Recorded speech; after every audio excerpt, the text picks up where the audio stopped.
2025 இலங்கையிலிருந்து வீரர்கள் கொண்ட ஒரு குழு வந்து டிசம்பர் 17 துபாய்க்கு போன. அதுக்கு காரணம் என்ன அப்படின்னு சொன்னா 2025 பராலிம்பிக் போட்டியால கலந்து கொள்றதுக்கு அந்த மாதிரியான ஒரு குழுல முக்கிய ஒரு பங்கு வகிச்ச ஒரு இளம் வீரர் யூனுஸ் இஷாம் அவர்கள். ஸோ துபாய் போனது மட்டும் இல்லாம 200 மீட்டர் 400 மீட்டர் ஓட்டப்பந்தயங்கள்ல பார்ட்டிசிபேட் பண்ணி இலங்கை நாட்டுக்காக ஒரு பிரான்ஸ் மெடலையும் எடுத்துட்டு வந்து ஒரு வீரர் சொல்றது ஒரு குறிப்பிடத்தக்கது.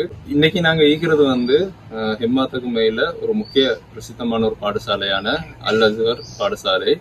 சரியா சொல்லணும்டா என்னோட சகோதரன் யூனுஸோட 6ஆம் வகுப்புக்கு பிறகு அவர் கல்வியை தொடர்ந்தது இந்த பாடசாலையில. அது மட்டும் இல்லாம கிரேட் 1ல இருந்து 5 வரைக்கும் படிச்சது வந்து ஹெம்மாத்தமை பிரதேசத்தில் லொக்கேட் ஆகிக்கிற இன்னொரு அழகான ஒரு ஸ்கூல் தும்புலாவை முஸ்லிம் வித்யாலயம். அடுத்ததா இப்ப நாங்க தும்புலாவை முஸ்லிம் வித்யாலயத்துக்கும் போக இருக்கிறோம்.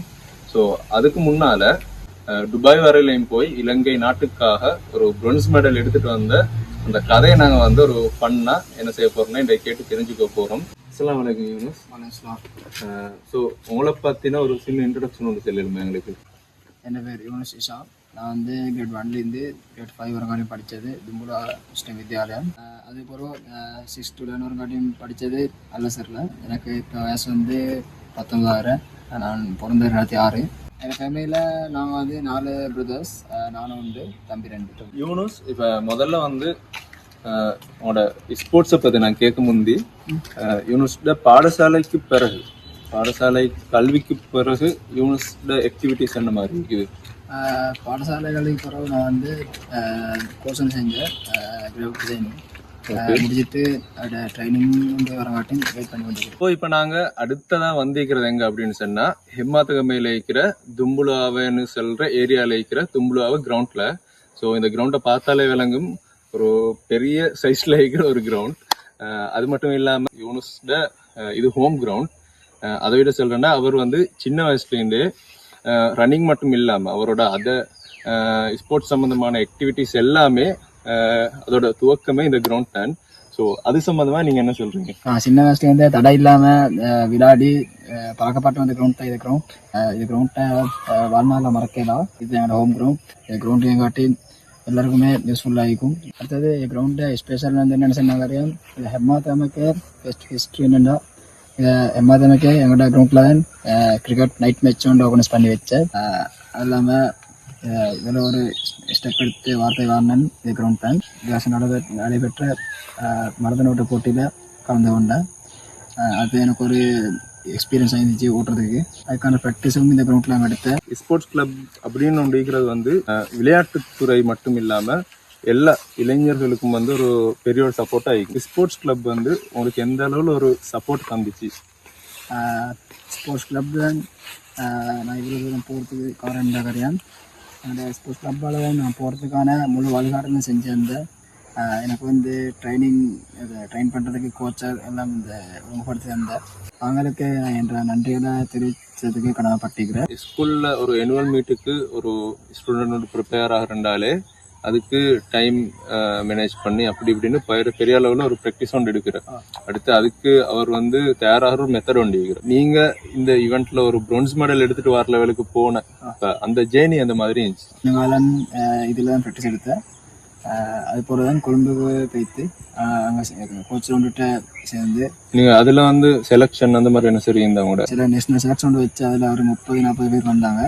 அதில் அது நடந்தது வந்து கொழும்பு ஜெயகான கிரவுண்டில் மஹிந்த ராஜபக்ஷ ஸ்டேடியம். அதில் செலக்ட் ஆகிட்டேன்.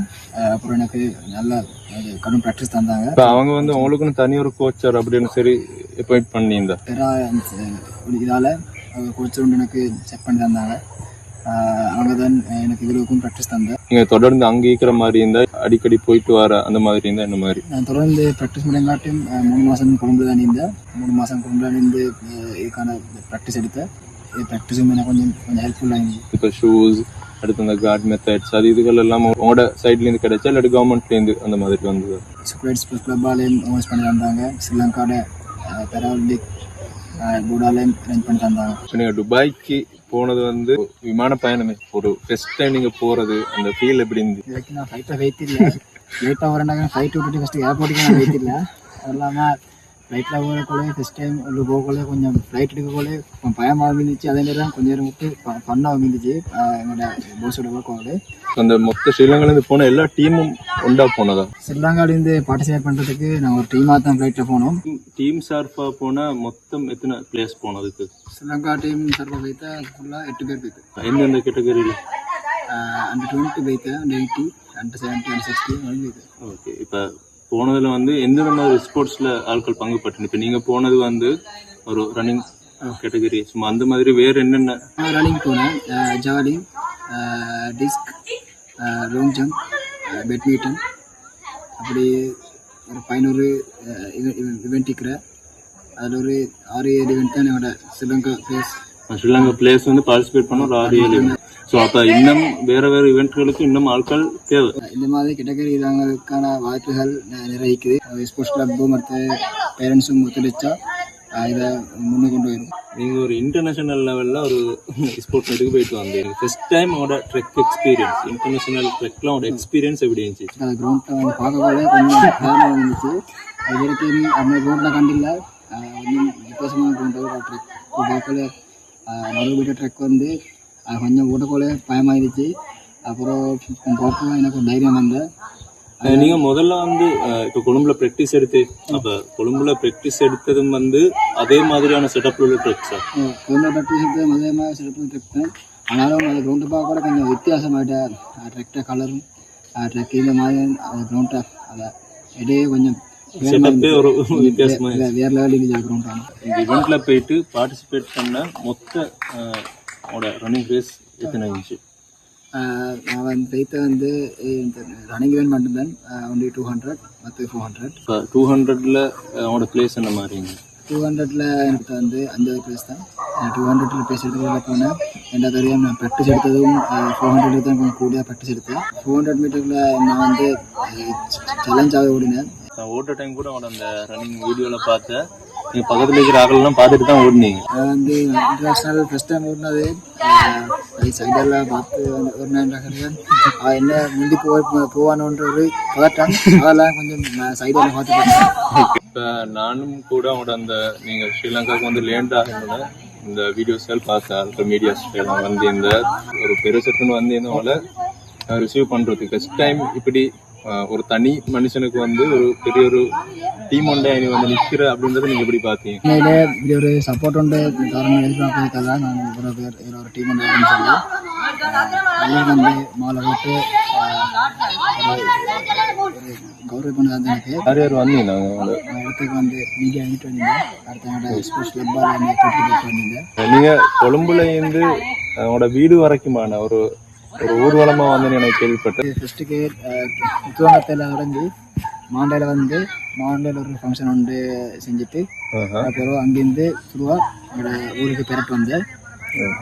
அதுக்கு ஊர் மக்கள் எல்லாம் கலந்து கொண்டு ஊர் மக்கள் எல்லாருமே கலந்து கொண்டேன். மிச்சம் சந்தோஷமாக இருந்துச்சு. ஊரில் ஃபங்க்ஷன் செஞ்சு என்னை இன்னும் உற்சாகப்படுத்தினாங்க. யூனிவர்சிட்டி ஜேர்னியை பொறுத்தவரையில் பேராலிம்பிக்ஸ்க்கு யூனிவர்சிட்டி அனுப்பணுன்ற ஒரு ஐடியா உண்டு. நிறைய அப்படி ஒரு ஆசை வந்துச்சு. அந்த ஆசை வாரத்துக்கிட்ட ஒரு மோட்டிவேஷன் வாரத்துக்கு மெயின் ரீசன் என்னன்னு சொன்னா HYF ஃபுல்லுக்கு நேமாக டிஸ்கஸ் பண்ணப்பட்டேன். யூத் ஃபெடரேஷன் அதில் மெயினாக மென்ஷன் பண்ணப்பட வேண்டிய ஒரு ஆள் தான் காமில் மாரிஃப்ன்றவர் கோட்டை கூட. அவர் வந்து என்கிட்ட பர்சனலாக கேட்டால் இப்படி ஒரு விஷயம் முடிக்கிறதானே அனுப்பலை. இப்போ நானும் அவரும் ஏமா டிஸ்கஸ் பண்ணி பட்டிக்கிற முதல் மந்த்ஸ் டிஸ்கஸ் பண்ணி பட்டிக்கிறேன். அப்போ நானும் எப்படி இதை அடுத்த ஸ்டெப் கொண்டு போகிறேன்னு சொல்லி நியமாக யோசிச்சு தான் யோசிச்சேன். ஓகே கூகுள் அடித்து பார்ப்போம், நம்ம ஒரு பார்த்தோம் நீங்கள் இப்போ அடித்து பார்த்தோன்னே ஓகே அதுக்கு ஸ்ரீலங்கா பேஸ் பண்ணி நேஷ்னல் பேராலிம்பிக்ஸ்ன்னு சொல்லி ஒரு NPC நேஷ்னல் பேராலிம்பிக்ஸ் கமிட்டின்னு சொல்லி ஒரு கமிட்டி வந்துக்குது, ஒஃபிஷியல் பாடி கவர்மெண்ட் பாடி.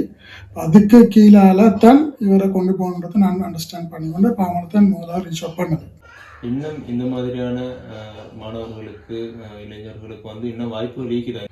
எஸ் ஆஃப்கோர்ஸ் உண்மையிலே பேராலிம்பிக்ஸை பொறுத்தவரையில் யூனிஸ்ன்ற ஆள் வந்து பாடி ஷேப்பில் உள்ள ஒரு சின்ன ஷார்ட்ன்றது வந்து அவர் பேக்வேர்டாக தேவையில்ல. அப்போ இவ்வளவு வந்து இன்டர்நேஷ்னல் வாய்ஸ் உலகத்தில் இதுக்கான ஒரு ஆப்பர்ச்சுனிட்டியை க்ரியேட் பண்ணி வச்சுக்கிறேன்னு சொன்னா அவங்க வந்து பேக்வேர்ட் ஆகி கொண்டிருக்கிறதில்ல. அவங்க தேவை ஆப்பர்ச்சுனிட்டிஸ் அவங்களுக்கு லைஃப்பில் நிறைய அச்சீவ் பண்ணிடும். அப்போ அதுக்கான பார்த்து இன்டர்நேஷ்னலி க்ரியேட் பண்ணி வச்சுக்கிறேன். அப்போ ஹிமாத்திகமே பொறுத்தவரையில் இல்லாட்டி எங்களோட வட்டத்துக்குள்ளே நியமான ஆட்கள் இப்படி இருக்கிறாங்க. அவங்களுக்கு இது சம்மந்தமாக நோ ஐடியா. அப்போ இது சம்மந்தமாக இன்னும் நிறைய கேட்ஸ் ஓப்பன் பண்ணணும். நிறைய பேரண்ட்ஸ் இது சம்மந்தமாக தேடணும். அவங்களுக்கு உள்ளக்கூடிய பார்ட்ஸ் ஐடென்டிஃபை பண்ணி இன்டர்நேஷ்னல் மட்டும் போகிறதுக்கான ரூட் இருக்குது. அப்போ நான் பார்த்தது யூனிவர்சிட்டி ஜேர்னியில் மெயினாக பார்த்த விஷயம் என்னென்றால் ஈவன் யூனிவர்சிட்டி பேக்ரவுண்டில் உள்ள யூனிவர்சிட்டி பேரண்ட்ஸாக கேளும், எங்களோட ஒரு ஆட்களை கேளும், எங்களை சுற்றி எல்லாருமே கேளும், யாருக்கும் இது சம்மந்தமாக இன்ஃபர்மேஷன் வந்து தெரியும், ஐடியான்னு தெரியும். எங்களுக்கும் தெரியவே ஆஸ் பர்சனலாக எனக்கும் தெரியும். அப்போ நானும் உள்ளுக்கு போய்த்து இன்வால்வ் ஆகி தேடினத்துக்கு போகிறது தான் எங்களுக்கு தெரியும். அப்போ நான் இதை என்ன செஞ்சேன்னா ஃபர்ஸ்ட் ஸ்டெப்பாக எங்களோட கிளப்போட பேசி, நான் இண்டிவிஜுவலாக இல்லாமல் கிளப்போட பேசி கிளப்போடுனால இது இனிஷியேட் பண்ணேன். சூப்பர்லைட் ஸ்போர்ட்ஸ் கிளப் முழுவாக அதனோட இது இனிஷியேட் பண்ணேன். அப்போ இது இனிஷியேட் பண்ணி கொண்டு போகிற நேரம் எனக்கு கிளப் ஃபுல் சப்போர்ட் எனக்கு தெரிஞ்சு. அடுத்தது university parents, university family members, மற்ற எல்லாரும் மாதிரி பெரியவர் எனக்கு சப்போர்ட்னு பண்ணால் அதுதான் எனக்கு ஹெல்ப்ஃபுல்லாக இருந்து இந்த ஜேர்னியை கொண்டு போகிறது. தும்புலாவை பிரதேசத்தில் இருக்கிற என்னோட யூனிவர்சிட்டி தாய் பாடசாலை அப்படின்னு சொன்னால் தும்புலாவை பிரதேசத்தில் அமைஞ்சிருக்கிற தும்புலாவை முஸ்லீம் வித்யாலயத்துக்கு உண்மையாக சொல்லணும்டா நான் இப்போ ஹைக் போயிட்டு 4-5 மாதம் ஆகுது. இந்த இடத்துக்கு வந்ததே ஒரு பயங்கர ஹைக் எக்ஸ்பீரியன்ஸ். நீங்கள் பின்னு கேட்குற ஏரியாவில் பார்த்தாலே விளங்கும். ஒரு மலை பிரதேசத்தில் அமைஞ்சிருக்குது. ஸோ ஸ்கூல்ன்றதை தாண்டி ஒரு அழகான ஒரு இடம் இது. நீங்கள் லாஸ்ட்டாக போனது வந்து ஏஷியன் யூத் பராலிம்பிக் இவெண்ட்ஸுக்கு போயிட்டீங்க. இதுக்கு பிறகு இந்த ஜேர்னி முடிய போகிறதில்லை 2026. அதுக்கு பிறகு உங்களோட ஈக்கிற இவெண்ட்கள் எந்த மாதிரி? இதுக்கு அடுத்து வந்து சவுத் ஏஷியன் இருக்கிறேன். சவுத் ஏஷியன் அடுத்தது வந்து அவன் டேட் என்ன சரி தந்திக்கிறேன். டேட் இன்னும் தந்தில்ல. இவெண்ட்டில் வரண்டா வரையும் அவள் இன்ஃபார்ம் பண்ணுறோம். 2008 ஒலிம்பிக் சொன்னேன். சரி, அவங்களோட கனெக்ஷன் லீக்கிறா என்ன மாதிரி போட்டியில் வின் பண்ணதுனால அந்த லிஸ்ட்டில் நாங்கள் இருக்கிறோம். அடுத்த ஈவெண்ட்டில் ஒரு கூட இந்த ஒலிம்பிக் கமிட்டியால் இன்வைட் பண்ணுவாங்க. இதில் பார்ட்டிசிபேட் பண்ண முடியுமா நாட்களுக்கு? இப்போ நீங்கள் சொன்னீங்களே இன்னும் 2 ஈவெண்ட்ஸ் சீக்கிரம் இப்போ வரப்போகிறோம் அப்படின்னு சொல்லி. அப்போ அந்த ஈவெண்ட்களில் வந்து எல்லாருக்கும் அந்த பார்ட்டிசிபேட் பண்ணிடுமா? அவங்களுக்கு வந்து என்ன சரி செலெக்ஷன் வச்சு அப்படின்னு சரி இருக்கிற பாரா ஒலிம்பிக் கமிட்டியால் அடுத்த இந்த ஈவெண்ட்டுக்கான செலெக்ஷன் இதான் அவங்க இன்ஃபார்ம் பண்ணுறேன். செலெக்ஷனுக்கு வந்து உண்டு செலக்ட் ஆகினா அடுத்த ஈவெண்ட்ல பார்ட்டிசிபேட் பண்ணிடும். அவங்களுக்கு பார்ட்டிசிபேட் பண்ணிடும். ஏஷியன் யூத் பேர் அதில் பார்ட்டிசிபேட் பண்ணி ஒரு ப்ளேஸ் அடித்து ஒரு மெடல் உண்டு அச்சீவ் பண்ணதால அடுத்த ஈவெண்ட்டுக்கும் போகிறதுக்கான சான்சஸ் அதிகமாகிருக்கு. நாங்கள் ரன்னிங் ரேஸ்னு வர டைமிங்ன்றது முக்கியமே. இப்போ ஒரு செகண்ட் வேலுக்கு முக்கியம். ஸோ அதுக்கு என்ன சரி ஸ்பெசிஃபிக்கான என்ன சரி முயற்சி எழுதுறா? டைமிங் எடுக்கிறதுக்காக வேண்டி ஃபஸ்ட்டுக்கு என்டியூரன்ஸ் ப்ராக்டிஸ் எடுக்கிறேன். அப்புறம் ஸ்பீட் ரன்னிங் என்டியூரன்ஸ் காரியம் டயர்ட் ஆகாமிக்கிறதுக்கு ஒரு ப்ராக்டிஸ் பண்ணிக்கிறேன். அதை ப்ராக்டிஸ் எடுக்கிறேன் ஜோக்கிங் மாதிரி. அப்புறம் ஸ்பீட் ரன்னிங் எடுக்கிறேன், டைமிங் பார்க்குறேன். அப்படி ஸ்பீட் எடுத்து டைமிங் பார்த்து டைமிங் செட் பண்ணிக்கிறேன். விளையாட்டு வீரராக ரன்னிங்னு செல்ற டைமுக்கு வந்து உடலோட ஆரோக்கியம், உடம்போட ஃபிட்னஸ் எல்லாம் அது கட்டாயமான ஒரு விஷயம். அது மட்டும் இல்லாமல் இப்போ சாப்பாட்டில் என்ன சரி வளமையாக நாங்கள் யூஸ் பண்ணுறதை விட கன்சியூம் பண்ணுறதை விட எடுக்கக்கூடாது அப்படின்ற சரி இருக்கிறேன். அவாய்ட் பண்ணுற மைண்டா இது இருக்க மட்டும் இல்லை. ஆனால் நாங்கள் ஒரு சரியான உணவு பழக்கத்தை மெயின்டைன் பண்ணோம். பேசுகிற லைஃப்பை தாண்டி இப்போ இது ஒரு ஸ்பெஷலான ஒரு லைஃப் என்னோட. ஸோ இதில் வந்து அவனோட ஒரு எம்பிஷன் சொன்னால் என்ன, எந்த லெவலுக்கு போகணும்னு ஆசைப்பட்றீங்க? வேற ஒலிம்பிக் போகணும்னு ஆசைப்பட்றேன். ஒலிம்பிக்கு போய்த்து கோல்டு மெடல் அடிச்சது எனக்கு ஒரு இது சேலஞ்சு. இன்றைக்கு நாங்கள் யூனிஸை வந்து இது ஒரு நேர்காணல்ன்றதை தாண்டி ஒரு உண்மையிலே இந்த 2-3 நாளைக்கு முந்திலேருந்து இவரோட கண்டக்ட்ல இருக்கிற ஆள் பார்க்குறதுக்கு மாதிரி இல்லாமல் உண்மையாகவே நல்லா பண்ணான ஒரு ஆள். இப்போ நான் மட்டும் இல்லை, எங்களோட வீடியோ எடுக்கிற ஆர்கனைஸ் பண்ண எங்களோட ஹாஃபினானாவும் நாங்கள் 3 பேருமே இந்த ஜேர்னி ஃபுல்லாகவே சிரிச்சு தான் இந்த வீடியோ எடுத்ததை விட கூட. ஸோ இவரோட யூனிஸோட இன்றைக்கு ஈந்தது உண்மையில் ஒரு பெரிய ஒரு சந்தோஷம் 2 பேருக்கும். ட்ரக்ஸ் அதே மாதிரி ஒரு மனுஷனுக்கு பிரயோசனம் இல்லாத விஷயங்கள்ல வந்து ஒரு இளைஞன் ஈடுபடுறதை விட இந்த மாதிரியான நிறைய ஆப்பர்ச்சுனிட்டிஸ் இருக்கிற கல்வி மாதிரியான ஒரு முக்கியமான ஒரு சைடு இந்த ஸ்போர்ட்ஸ் சொல்றது. ஸோ இந்த மாதிரியான சைடில் வந்து ஒரு ஆள் அச்சீவ் பண்ண போனா அவரோட அந்த ஒரு தேவையில்லாத பக்கம் முடுபட்டுறதோட அவரோட லைஃபுக்கும் அவரோட ஆரோக்கியங்களுக்கும் இந்த ஒரு மூமெண்ட் வந்து ஒரு பெரிய சப்போர்ட் ஆகிக்கும்ண்டு. நான் முதல்ல சொன்ன மாதிரி இன்றைக்கு நாள் ஃபுல்லாக எங்களோட இருந்து ஒரு ஃபுல் சப்போர்ட்டை தந்த என்னோட யூனுஸுக்கு அவர் வந்து இதுவரைக்கும் அடைஞ்ச அடைவுகளுக்கு எங்களோட வாழ்த்துக்கள். அது மட்டும் இல்லாமல் இதுக்கு பிறகு வரப்போகிற அவரோட ஈவெண்ட்களில் வந்து பெரிய அளவில் அச்சீவ்மெண்ட் ஒன்று பண்ணணும்னு சொல்லி அவருக்கு எங்களோட வாழ்த்துக்களை நாங்கள் தெரிவிச்சுக்கிறோம்.